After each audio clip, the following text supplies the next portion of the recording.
नमस्कार दोस्तों, आप सभी लोगों का स्वागत है इंडिया के एकमात्र ऐसे प्लेटफॉर्म चैनल पर जहां पर आपको यूपीएससी आईएएस की तैयारी हिंदी माध्यम में करवाई जा रही है। उसी सीरीज़ में आज हम आप लोगों के लिए लेकर के आए हैं प्रारंभिक भारत का इतिहास, जो कि आपकी राम शरण शर्मा जी की बुक से है और ये आपकी ओल्ड एनसीईआरटी हिस्ट्री में लगता है, जिसका आज अध्याय हमारा 5वां है, जिसका नाम है पारिस्थितिकी और पर्यावरण। बड़ा ही महत्वपूर्ण टॉपिक है दोस्तों। पारिस्थितिकी को जो इंग्लिश में कहते हैं इकोलॉजी कहा जाता है। ओके दोस्तों, सारे प्रश्न यहाँ पर एमसीक्यूज में हैं, तो आप लोग चैनल को फटाफट से सब्सक्राइब कर दीजिएगा दोस्तों और लाइक शेयर करना बिल्कुल ना भूलिएगा। आगे बढ़ते हैं आज अपने प्रश्नों की ओर। देखिए दोस्तों, देखिए स्क्रीन पर आप लोग पहला प्रश्न देख पा रहे होंगे। जैविक एवं अजैविक घटकों के माध्यम से स्थित अंतर संबंध को क्या कहा जाता है? ओके दोस्तों, जैविक एवं अजैविक घटकों के माध्यम से स्थित अंतर संबंध को क्या कहा जाता है? प्राकृतिक पर्यावरण, पारिस्थितिकी, इकोसिस्टम या निम्न में से कोई नहीं। तो आप लोगों को बता देता हूं दोस्तों, जैविक और अजैविक घटकों के मध्य स्थित अंतर संबंध जो होता है वो आपका पारिस्थितिकी कहा जाता है। क्या कहा जाता है? पारिस्थितिकी। पारिस्थितिकी को इंग्लिश में इकोलॉजी भी कहा जाता है, जो कि मैंने अभी आप लोगों को थोड़ी देर पहले बताया। अब बात आती है कि बहुत से ऐसे स्टूडेंट होंगे जो ये बात नहीं जानते होंगे कि जैविक और अजैविक क्या होते हैं। तो मैं आप लोगों को बता देता हूँ जैविक क्या होता है। प्रकृति के सभी सजीव घटक तो आपके जैविक के अंतर्गत आते हैं और प्रकृति के जितने भी निर्जीव घटक हैं वो आपके अजैविक के अंतर्गत आते हैं। तो दोस्तों, प्रकृति के सभी सजीव घटक और निर्जीव घटकों के मध्य स्थित अंतर संबंध का जो अध्ययन किया जाता है वो आपका इकोलॉजी यानी कि पारिस्थितिकी कहा जाता है उसको। ओके दोस्तों, आपका सेकंड प्रश्न देखते हैं। देखिए पारिस्थितिकी के संदर्भ में निम्नलिखित कथनों पर विचार कीजिए। पारिस्थितिकी शब्द का प्रयोग सर्वप्रथम 1869 में अर्नेस्ट हीकल नामक जीव वैज्ञानिक ने किया था, जो कि दोस्तों बिल्कुल सही बात है। पारिस्थितिकी शब्द यानी कि इकोलॉजी शब्द का सर्वप्रथम प्रयोग आपके 1869 में अर्नेस्ट हीकल जी द्वारा किया गया था, जो एक जीव वैज्ञानिक थे। ओके दोस्तों, यह ग्रीक भाषा के शब्द ओइकोस से लिया गया है, जिसका अर्थ है घर या फिर रहने का स्थान। बिल्कुल दोस्तों, इसका अर्थ जो घर या रहने का स्थान होता है, जो ओइकस ग्रीस भाषा से लिया गया है। ओके दोस्तों, अब देखिए father of ecology. Father of ecology आपके एनजी टांसले को नहीं कहा जाता। फादर ऑफ इकोलॉजी के विषय में मैं आप लोगों को बता देता हूँ। फादर ऑफ इकोलॉजी ओडम को कहा जाता है। किसको कहा जाता है? ओडम, यानी कि इकोलॉजी का पिता ओडम कहलाते हैं। कौन कहलाते हैं? इकोलॉजी के पिता यानी पारिस्थितिकी के जो पिता कहलाते हैं वो ओडम कहलाते हैं। परंतु दोस्तों, जो एजी टांसले हैं, जो इनका नाम मैंने यहाँ पर दिया है एजी टांसले, तो एजी टांसले ने सर्वप्रथम इकोसिस्टम शब्द का प्रयोग किया था। किसका प्रयोग किया था इन्होंने? इकोसिस्टम शब्द का सर्वप्रथम प्रयोग एजी टांसले द्वारा किया गया था। ओके दोस्तों, फादर ऑफ इकोलॉजी या फादर ऑफ परिस्थितिकी तो आपके ओडम हैं, परंतु एजी टांसले ने इकोसिस्टम शब्द का सबसे पहला प्रयोग किया था। ओके दोस्तों, और प्रश्न के अकॉर्डिंग अगर असत्य पूछ रहा है तो यहाँ पर हमारा तीसरा असत्य होगा, क्योंकि यहाँ पर father of ecology AG Tansley को दिखाया गया था। ओके, आगे बढ़ते हैं अपने नेक्स्ट प्रश्न की ओर। देखिए प्राकृतिक पर्यावरण में उपस्थित वनस्पतियों। देखिए प्राकृतिक पर्यावरण ये जो है जो अपने आप ही ऑटोमेटिकली प्रकृति में विकसित होता है। ओके दोस्तों, प्राकृतिक पर्यावरण में उपस्थित वनस्पतियों, पशुओं, जल संसाधन, मिट्टी, धातु आदि के संरक्षण की समस्या ने विश्व स्तर पर सबका ध्यान अपनी ओर कब आकर्षित किया था? अपने देश में अनेक देशों में बढ़ते औद्योगिकरण के कारण या जनसंख्या विस्फोट के कारण या जंगलों की अनाधुन कटाई के कारण या प्राकृतिक जल स्रोतों के न मिलने के कारण। तो देखिए दोस्तों, विश्व में एकदम औद्योगिक क्रांति आई। औद्योगिक क्रांति आने से जो संसाधन थे पृथ्वी पर वो लिमिटेड थे। उन संसाधनों की कमी महसूस की जाने लगी। तो यानी कि एक तरीके से उनकी समस्या उत्पन्न होने लगी। तो विश्व स्तर पर इनके संरक्षण की ओर ध्यान दिया जाने लगा। यानी कि यहाँ पर जो पहला कारण है वो बिल्कुल सही है। अब देखिए औद्योगिकरण क्यों बढ़ा? क्योंकि हमारे देश में जनसंख्या विस्फोट हुआ। देश में ही नहीं, आपकी चीन में, भारत में, विश्व के ज़्यादातर कोनों में जनसंख्या विस्फोट हुआ। यानी कि जनसंख्या अत्यधिक तीव्र गति से बढ़ी, जिसके कारण पृथ्वी पर संसाधन सीमित थे, चाहे वो खाने के हों आपके, चाहे वो आपके पहनने के हों। तो उन संसाधनों की प्राकृतिक जो देती है वो एक लिमिटेड सीमा में देती है, तो उनकी कमी महसूस की जाने लगी। तो फिर हमारे जो थी मृदा, उपजाऊ मृदा का भी संरक्षण आवश्यक हो गया, वनस्पतियाँ जो थी उसका भी संरक्षण आवश्यक हो गया, पशु, पालतू पशु जो मनुष्य को भोजन देते थे या मांस उपलब्ध करवाते थे, उन सारी चीज़ों का संरक्षण आवश्यक हो गया था। और इसी वजह से आपकी जो विश्व स्तर पर इन सारी चीज़ों के संरक्षण की ओर इन दोनों समस्याओं ने उनका ध्यान अपनी ओर आकर्षित किया था। किन दोनों समस्याओं ने दोस्तों? औद्योगिकरण के कारण और जनसंख्या विस्फोट के कारण। तो देखिए उपयुक्त कथनों में से कौन से कथन सत्य हैं? तो यहाँ पर हमारा पहला कथन और दूसरा कथन बिल्कुल सत्य है, मेन कारण यही थे। आगे बढ़ते हैं। देखिए प्राकृतिक पर्यावरणों और मानव आबादी के बीच का पारस्परिक प्रभाव क्या कहलाता है? प्राकृतिक पर्यावरण में क्या क्या आता है मैं पिछले क्वेश्चन में आप लोगों को बता चुका हूँ। और मानव आबादी आप समझते ही हैं कि बीच का पारस्परिक प्रभाव क्या कहलाता है? औद्योगिकरण विस्फोट, जनसंख्या विस्फोट, पारिस्थितिकी असंतुलन या पारिस्थितिकी और पर्यावरण समस्या। तो दोस्तों प्राकृतिक पर्यावरण और मानव आबादी के बीच का जो पारस्परिक प्रभाव जो निकल करके आता है वो आता है आपके पारिस्थितिकी और पर्यावरण समस्या के रूप में, यानी इकोलॉजी और एनवायरनमेंट समस्या के रूप में निकल करके आता है। आगे बढ़ते हैं। देखिए प्रश्न नंबर 5वां, निम्नलिखित में से किस समय तक विश्व भर में जलवायु विषयक कोई बड़ा परिवर्तन नहीं हुआ था? निम्नलिखित में से किस समय तक विश्व भर में जलवायु विषयक कोई बड़ा परिवर्तन नहीं हुआ था? 8000 ईसा पूर्व, 6000 ईसा पूर्व, 9000 ईसा पूर्व या निम्नलिखित में से कोई नहीं? तो दोस्तों मैं आप लोगों को बताना चाहूँगा कि 9000 ईसा पूर्व तक विश्व भर में जलवायु विषयक कोई बड़ा परिवर्तन देखने को नहीं मिला था। ओके दोस्तों, टाइम बड़ा महत्वपूर्ण है, आप लोग लिख सकते हैं। अब अगला प्रश्न देखते हैं। अब देखिए प्रश्न नंबर 6, निम्नलिखित कथनों में से असत्य कथन है। देखिए तीसरी और दूसरी सहस्त्र शताब्दी ईसा पूर्व मध्य एशिया में अत्यंत सूखा और ठंडा तापमान था। मैंने भी थोड़ी देर पहले आप लोगों को बताया कि 9000 ईसा पूर्व तक विश्व में कोई बड़ा आपका जो तापमान में यानी कि वातावरण में कोई परिवर्तन देखने को नहीं मिला था। जैसे कि इस प्रश्न में आपने देखा कि जलवायु के संबंध में कोई बड़ा परिवर्तन देखने को नहीं मिला था। परंतु दोस्तों समय कौन सा है? तीसरी और दूसरी सहस्त्र शताब्दी ईसा पूर्व। यहाँ पर क्या था? मध्य एशिया में अत्यधिक सूखा पड़ा और तापमान काफ़ी ठंडा होने लगा, यानी कि जलवायु में परिवर्तन देखा जाने लगा। और देखिए द्वितीय सहस्त्र शताब्दी ईसा पूर्व के आरंभ में कड़ाके की ठंड पड़ने लगी। जब कड़ाके की ठंड पड़ेगी दोस्तों तो वो क्षेत्र मनुष्यों के रहने लायक नहीं रह जाएगा, जीवों के रहने लायक नहीं रह जाएगा। सेम यहाँ पर ऐसा हुआ। देखिए कड़ाके की ठंड पड़ी जिसके कारण दक्षिण मध्य एशिया के बहुत सारे लोग कम ठंड वाले इलाके की खोज में निकल पड़े और उन खोज में वे भारतीय उपमहादेश की ओर चल पड़े थे। ओके दोस्तों, और देखिए क्या हुआ, भारतीय उपमहादेश की ओर चलने वाले लोगों में हिंद आर्य भाषाभाषी और उत्तर वैदिक लोग भी थे। देखिए विकल्प आपका यहाँ पर तीसरा दिया है, ये विकल्प आपका गलत दिया गया है, क्योंकि देखिए भारतीय उपमहाद्वीप की ओर चलने वाले लोगों में हिंद आर्य भाषाभाषी लोग तो थे परंतु उत्तर वैदिक लोग शामिल नहीं थे, क्योंकि यहाँ पर हिंद आर्य भाषाभाषी लोग थे और ऋग्वेदिक लोग थे। कौन से दोस्तों ऋग्वेदिक लोग थे। मैंने यहाँ पर लिख दिया, आप लोग सुधार कर लीजिएगा इस विकल्प में कि वो आपके ऋग्वेदिक लोग थे। ओके दोस्तों असत्य ही पूछ रहा था तो असत्य यहाँ पर ये है। आगे बढ़ते हैं अपने अगले प्रश्न की ओर। देखिए प्रश्न नंबर 7वां,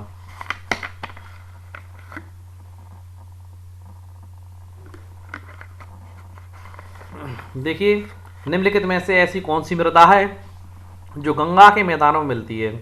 प्रश्न बड़ा महत्वपूर्ण है। देखिए ऐसी मृदा या मिट्टी के विषय में पूछ रहा है जो गंगा के मैदानों में मिलती है, जिसे जुताई के लिए लोहे के फालों की आवश्यकता होती है। ओके दोस्तों, कड़ी कछारी मिट्टी, लाल मिट्टी, काली मिट्टी, निम्न में से कोई नहीं।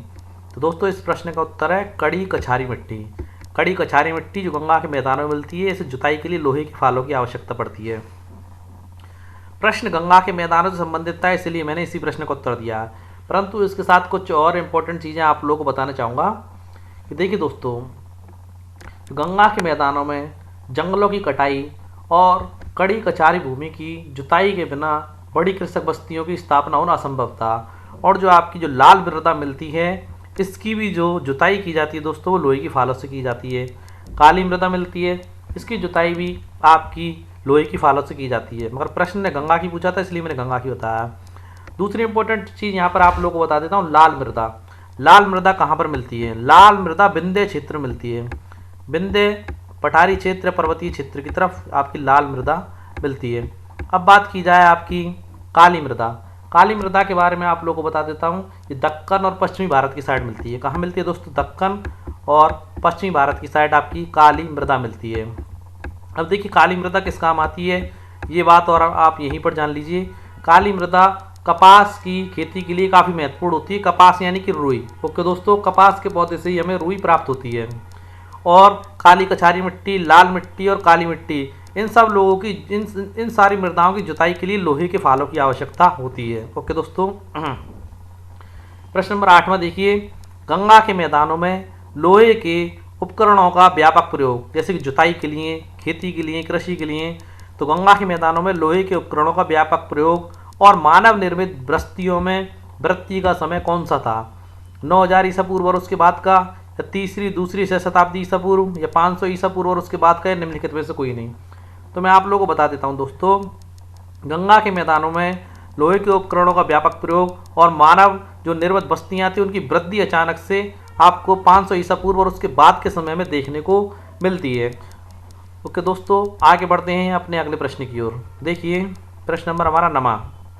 देखिए, मानव बस्तियों के क्षेत्रों में चुनाव, यानी कि किन क्षेत्रों में रहना है, किन क्षेत्रों में नहीं रहना है। मानव बस्तियों के क्षेत्रों के चुनाव के संदर्भ में निम्नलिखित कथनों पर विचार कीजिए। देखिए, मानव बस्तियों के स्थान और आकार पर्यावरण संबंधी घटकों द्वारा आधारित होते थे, जो कि बिल्कुल सही बात है दोस्तों। अगर मानव के बसाव के लिए आपको पर्यावरण ही अच्छा नहीं मिलेगा, मृदा अच्छी नहीं मिलेगी जहाँ पर आप खेती कर सकें, पानी नहीं मिलेगा, तो उन क्षेत्रों में मानव रहेगा ही नहीं। ओके दोस्तों, तो मानव बस्तियों के स्थान और आकार पर्यावरण संबंधी घटकों पर ही आधारित होते हैं, यानी कि यहाँ पर पहला विकल्प बिल्कुल सही है। दूसरा विकल्प देखिएगा, मानव बस्तियों को चुनाव, मिट्टी यानी कि उपजाऊ मिट्टी होनी चाहिए, जलवायु बेहतर होनी चाहिए, जलवायु पर बहुत हद तक निर्भर करता था। बिल्कुल दोस्तों, ये चीज़ आज भी है। देखिए, मानव बस्तियाँ अनुकूल वर्षा वाले क्षेत्र, यानी कि वर्षा अनुकूल होनी चाहिए, ना तो ज़्यादा होनी चाहिए ना कम होनी चाहिए। जहाँ नदियाँ हो, जिससे साल भर आपको सिंचाई का पानी मिल सके, पीने का पानी मिल सके, मीठे पानी की झीलें हो, जंगल हो, पहाड़ियाँ हो, धातुएँ पाई जाती हों, जैसे कि लोहा हुआ, सोना हुआ, चांदी हुई, जो मनुष्य के उपयोग में आती हों, और उपजाऊ मिट्टी होती है, उन्हीं क्षेत्रों का चुनाव करते थे। मानव बस्तियों के लिए अनुकूल वही बस्तियाँ होती थीं। आगे देखिए, जल संसाधन रहित शुष्क मरुस्थल लोगों को वहाँ बसने के लिए प्रोत्साहित करते थे। ये पॉइंट आपका गलत दे रखा है। जहाँ जल संसाधन रहित शुष्क मरुस्थल होगा तो दोस्तों मरुस्थलों में लोग रह ही नहीं सकते, और जहाँ पर जल संसाधन रहित है यानी कि पानी ही नहीं है तो वहाँ जीवन संभव ही नहीं है। अगर पानी आपका चांद पर होता तो लोग चांद पर भी अपनी बस्ती या कॉलोनी बना लेते। चांद पर पानी की खोज चल रही है, मंगल ग्रह पर भी पानी की खोज चल रही है। अगर पानी मिलता, बिना पानी के जीवन पॉसिबल ही नहीं है। पानी मरुस्थल में नहीं पाया जाता, इसलिए वहाँ पर जीवन संभव नहीं है। आगे बढ़ते हैं अगले प्रश्न की ओर। देखिए प्रश्न नंबर 10वां, गंगा के मैदानों में मानव बस्तियों के बसाव के संदर्भ में निम्नलिखित में से कौन सा कथन असत्य है। देखिए, सिंधु घाटी सभ्यता के बाद हमारी गंगा के मैदान में सबसे ज़्यादा मानव बस्तियाँ बसी थीं, तो गंगा के मैदानों में मानव बस्तियों के बसाव के संदर्भ में निम्नलिखित में से कौन सा कथन असत्य है। गलत कथन पूछ रहा है, तो देखिएगा। देखिए, 500 ईसा पूर्व के बाद के काल में बहुसंख्यक मानव बस्तियाँ गंगा के क्षेत्र में दिखाई देती हैं, जो बिल्कुल बात सही है। 500 ईसा पूर्व के पहले के काल में बहुसंख्यक मानव बस्तियाँ दिखाई देती थी, बिल्कुल गलत बात है दोस्तों। 500 ईसा पूर्व के पहले के समय में काफ़ी कम मानव बस्तियाँ आपकी गंगा के क्षेत्र में दिखाई देती थी। ऐसा नहीं है कि उससे पहले गंगा का मैदान उपजाऊ नहीं था, उपजाऊ था, परंतु उस क्षेत्र में लोगों ने वहाँ पर बसाव नहीं किया था। ओके दोस्तों, यहाँ पर आपका सेकंड पॉइंट गलत है। आगे देखते हैं। उसी काल में दोआब और मध्य गंगा के मैदानों में बहुत सारे नगर मिलते हैं। ओके दोस्तों, ये बात भी सही है। दोआब क्या होती हैं दोस्तों? जहाँ पर दो नदियाँ मिलती हैं, जैसे ही गंगा और यमुना के मिलने वाले मैदानी क्षेत्र को दोआब कहा जा सकता है और कहा भी जाता है। उसी काल में दोआब और मध्य गंगा के मैदान में बहुत से नगर मिलते हैं। जब पानी होगा वहाँ नगरों का डेवलपमेंट तो ऑटोमेटिकली हो ही जाएगा दोस्तों, यानी कि ये पॉइंट भी आपका सही है। देखिए, गंगा नदी की बाढ़ें जंगली तटों को साफ कर देती थीं और वहाँ फिर से जंगलों को उगने से रोकती थीं, जो कृषकों के लिए एक भूमि तैयार करती थी, बल्कि उस भूमि की सिंचाई भी करती थी। यानी कि अगर कृषकों द्वारा उस पर फसल उपजाती जाती थी तो सिंचाई के लिए पानी की आवश्यकता नहीं होती थी। जो गंगा की जो बाढ़ें होती थी उसी से ही उसके अंदर सिंचाई हो जाती थी, जो मानव बसाव के लिए अनुकूल था। ओके दोस्तों, गलत मैंने ऑप्शन आप लोगों को बता ही दिया। अगला प्रश्न देखते हैं। प्रश्न नंबर 11वां, निम्नलिखित कथनों पर विचार कीजिए। देखिए, लगभग 2500 ईसा पूर्व में नदियों के मार्गों में दिशा परिवर्तन होने से मानव बस्ती पर प्रभाव पड़ा। बिल्कुल दोस्तों, आज से लगभग 2500 ईसा पूर्व पहले नदियों के मार्गों में दिशा परिवर्तन होने लगा, जिससे मानव बस्ती पर प्रभाव पड़ा था। अब क्या प्रभाव पड़ा था वो देखिए जिससे घग्गर और हकरा। हकरा ये घग्गर नदी के अलग अलग जगहों पर नाम है, कहीं सुतार कहीं हकरा इसको कहा जाता है घग्गर नदी को। तो एक लिमिटेड क्षेत्र में घग्गर कहलाती है, उसके बाद हकरा कहलाती है, उसके बाद सुतार कहलाती है। ओके दोस्तों, जब ज्योग्राफी वाला पोर्शन बताएंगे तब आपको पढ़ाएंगे, तब आपको अच्छे से और बताएंगे मैप के साथ। देखिए, घग्गर हकरा की समरूपा नदी कौन थी? सरस्वती, यमुना और सतलज में मिल गई, जिससे क्या हुआ, तीनों ने मिलकर हड़प्पा संस्कृति के विकास में योगदान दिया था। किस में योगदान दिया था? हड़प्पा संस्कृति के विकास में। तो दोस्तों, हड़प्पा सभ्यता या संस्कृति के विकास में योगदान के लिए ये बड़ा ही महत्वपूर्ण पॉइंट है, जो कि सही भी है। अब देखिए दूसरा पॉइंट देखिए जो जस्ट अपोजिट है। 1700 ईसा पूर्व में सतलज और संभवतः यमुना पूरब की ओर बढ़ गई, यानी कि ये नदियां भी अपने निश्चित स्थान से स्थान परिवर्तन करके पूरब की ओर बढ़ गई। इसका हड़प्पा संस्कृति की बस्तियों पर प्रतिकूल यानी कि विपरीत प्रभाव पड़ा दोस्तों, जिसके कारण वहां के लोग उस क्षेत्र को छोड़ छोड़ करके जाने लगे। ओके दोस्तों, तो यहाँ पर आपके दोनों ही पॉइंट सही हैं। उपरोक्त कथनों में से कौन से कथन सत्य हैं? यहाँ पर कथन पहला और कथन दूसरा, दोनों ही कथन यहाँ पर सही हैं। आगे बढ़ते हैं अगले प्रश्न की ओर। प्रश्न नंबर 12वां, हड़प्पा संस्कृति के संबंध में निम्नलिखित कथनों पर विचार कीजिए। देखिए, ये संस्कृति शुष्क अर्ध मरुस्थलीय कटिबंध में पाई गई। बिल्कुल सही बात है दोस्तों, हड़प्पा संस्कृति जो थी शुष्क क्षेत्र में थी और अर्ध मरुस्थलीय क्षेत्र में पाई गई थी। इसके उद्भव और विकास का श्रेय अच्छी वर्षा को ही दिया जाता है। जो इसका विकास हुआ था हड़प्पा संस्कृति का, और इसका जो उद्भव हुआ था यानी कि शुरुआत हुई थी अच्छी वर्षा के कारण ही उन क्षेत्रों में इसका उद्भव और विकास हो पाया था दोस्तों। अब देखिए विकल्प नंबर सेकंड, वैज्ञानिकों के अनुसार 3री सहस्त्राब्दी ईसा पूर्व में हड़प्पा संस्कृति के क्षेत्र में यथेष्ट वर्षा होती थी, यानी कि जितना पानी आवश्यकता उतनी वर्षा होती थी। परंतु दोस्तों, वर्षा में कमी आने के कारण इस संस्कृति पर प्रतिकूल यानी कि विपरीत प्रभाव पड़ने लगे। दोस्तों, जिस भी क्षेत्र में वर्षा नहीं होगी उस क्षेत्र में मानव बस्ती या मानव बसाव नहीं हो सकता है। सेम टू सेम ऐसा ही आपके हड़प्पा संस्कृति में हुआ कि पहले तो वहाँ पर यथेष्ट यानी कि आवश्यक रूप से जितना पानी चाहिए होता था उतनी वर्षा होती थी, परंतु कालक्रम में आगे बढ़ते बढ़ते वहाँ पर वर्षा में कमी आने लगी, तो उस संस्कृति पर प्रतिकूल प्रभाव पड़ा और वो संस्कृति एक तरीके से पूरी उजड़ गई। आगे देखिए विकल्प नंबर तीसरा, महाराष्ट्र के इनाम गांव से प्राप्त वनस्पतियों और पशुओं के अवशेषों से 1100 ईसा पूर्व में अत्यंत शुष्क अवस्था की शुरुआत का संकेत मिलता है।